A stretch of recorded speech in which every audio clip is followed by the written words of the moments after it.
ਅਗਲੀ ਖਬਰ ਵੱਲ ਚੱਲੀਏ। ਲੇ ਆਫ ਆਈਟੀ ਇੰਡਸਟਰੀ ਦੇ ਵਿੱਚ ਹੁਣ ਤੱਕ 3 ਲੱਖ ਤੋਂ ਵੱਧ ਬੰਦਾ ਜਿਹੜਾ ਆ ਉਹ ਲੇ ਆਫ ਹੋ ਚੁੱਕਿਆ ਹੈਗਾ।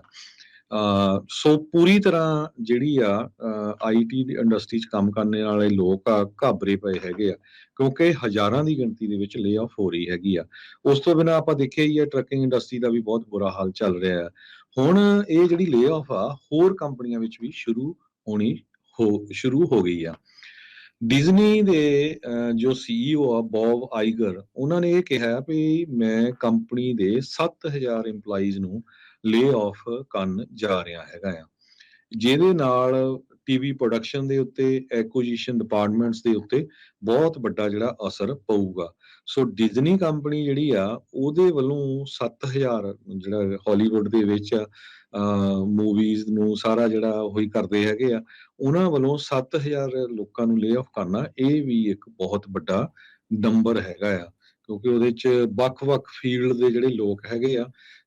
ਇਹ ਕਹਿੰਦੇ ਵੀ ਜਿਹੜਾ ਸਟਾਫ ਕੱਟ ਆ 5.5 ਬਿਲੀਅਨ ਡਾਲਰ ਦੀ ਕਾਸਟ ਸੇਵਿੰਗ ਕਰਨ ਜਾ ਰਿਹਾ। ਸੋ ਇਹ ਸਾਰਾ ਕਈ ਵਾਰੀ ਕੀ ਹੁੰਦਾ ਵੀ ਸਾਨੂੰ ਨਗਰ ਕੀਰਤਨ ਦੇ ਵੀ ਸਰੋਤੇ ਮਿਲਦੇ ਆ ਵੀ ਤੁਸੀਂ ਡਰਾਉਂਦੇ ਰਹਿੰਦੇ ਆ।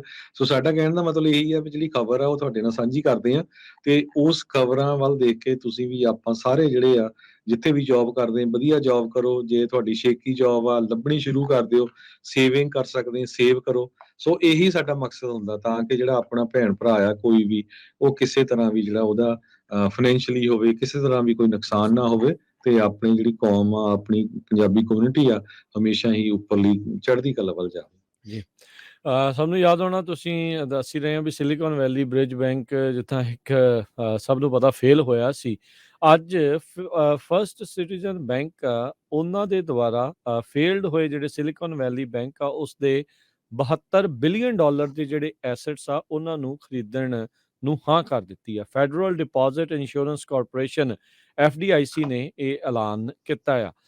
210 ਬਿਲੀਅਨ ਡਾਲਰ ਦੇ ਕੁੱਲ ਐਸੈਟਸ ਸਿਲੀਕਨ ਵੈਲੀ ਬੈਂਕ ਦੇ ਸੀਗੇ ਜਦੋਂ ਇਹ ਕੋਲੈਪਸ ਹੋਈ ਆ। 16ਵੀਂ ਮੁਲਕ ਦੀ ਸਭ ਤੋਂ ਵੱਡੀ ਬੈਂਕ ਸੀਗੀ।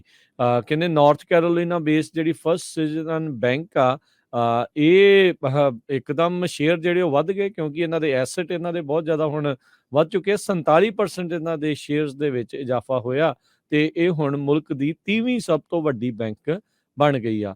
FDIC ਨੇ ਜਿਹੜਾ ਇਹ ਕਿਹਾ ਆ ਵੀ ਇਹਦੇ ਵਿੱਚ 72 ਬਿਲੀਅਨ ਡਾਲਰ ਦੇ Silicon Valley Bridge Bank National Association asset discount ਇਸ ਦੇ ਵਿੱਚ ਮਿਲਿਆ ਇਹਨਾਂ ਨੂੰ 16.5 ਬਿਲੀਅਨ ਡਾਲਰ ਦਾ।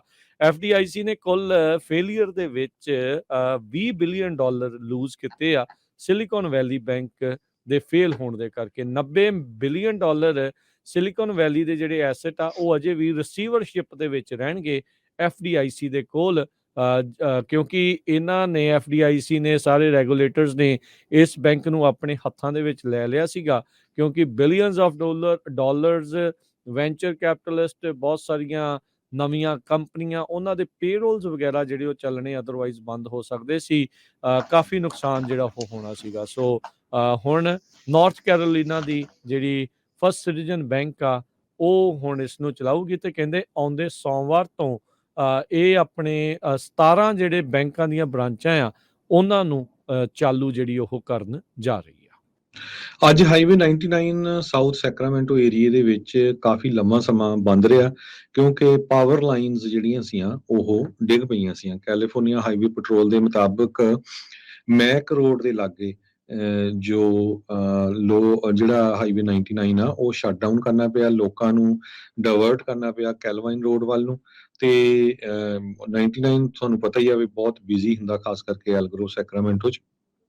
ਤੇ ਹੁਣ ਜਿਹੜੀਆਂ ਅਪਡੇਟ ਆ ਰਹੀਆਂ, ਹੁਣ ਸਾਰਾ ਕੁਝ ਉੱਥੇ ਕਲੀਅਰ ਕਰ ਦਿੱਤਾ ਗਿਆ ਆ, ਪਾਵਰ ਲਾਈਨਸ ਨੂੰ ਅਪ ਕਰ ਦਿੱਤਾ ਗਿਆ ਆ। ਸੋ ਹਾਈਵੇ 99 ਓਪਨ ਆ। ਜੀ